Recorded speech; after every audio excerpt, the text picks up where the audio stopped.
DJ Sumit Satish रैमा DJ Sumit Satish रैमा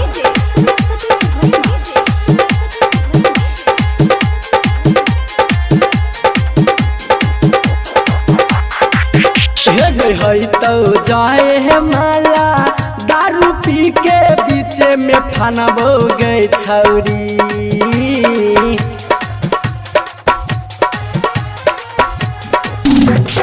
है तो जाए माला दारू पी के बीच में फनबोगे छौरी गे छौरी दारू पी के फनबोगे छौरी गे छौरी तो बाराती तमरावा में बैठ के कानबो गई छौरी गे छौरी तो बाराती तमरावा में घुस के मारबोगे छौरी होई तो जाए माला दारू पी के हम कानबो गे छौरी गे छौरी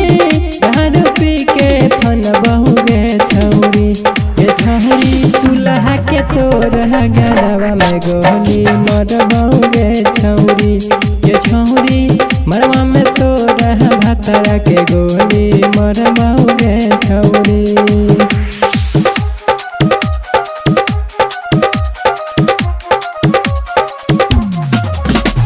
DJ Sumit Satish रैमा DJ Sumit Satish रैमा DJ Sumit Satish रैमा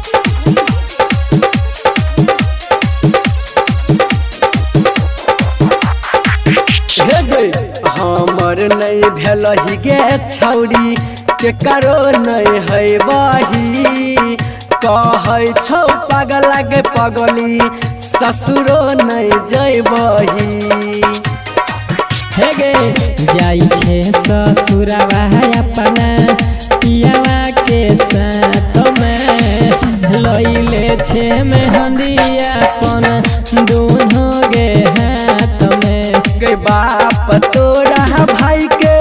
आय हम के करो नहीं जे मानबो गे छौरी के करो नहीं आय मानबो गे छौरी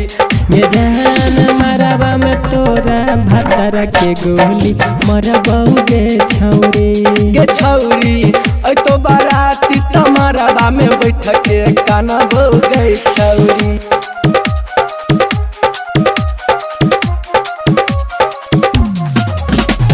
DJ Sumit Satish रैमा DJ Sumit Satish रैमा DJ Sumit Satish रैमा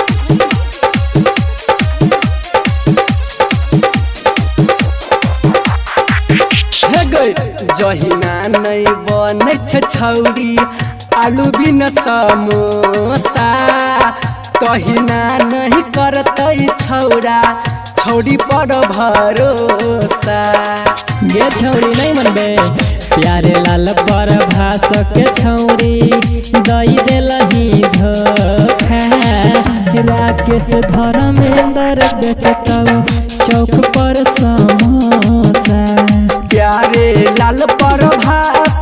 दुनु पी के डरामा करबो गई छौरी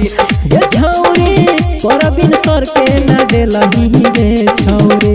गे छौरी सच कहै छियौ दुल्हा के गोली मारबो गई छौरी गे छौरी मरवा में तोरा भतरा के गोली मरबो गे छौरी बुझले गे माल में गोली मारेगा कि जयमाल में मारेगा। चलो दूसरा माल पटा लेना है।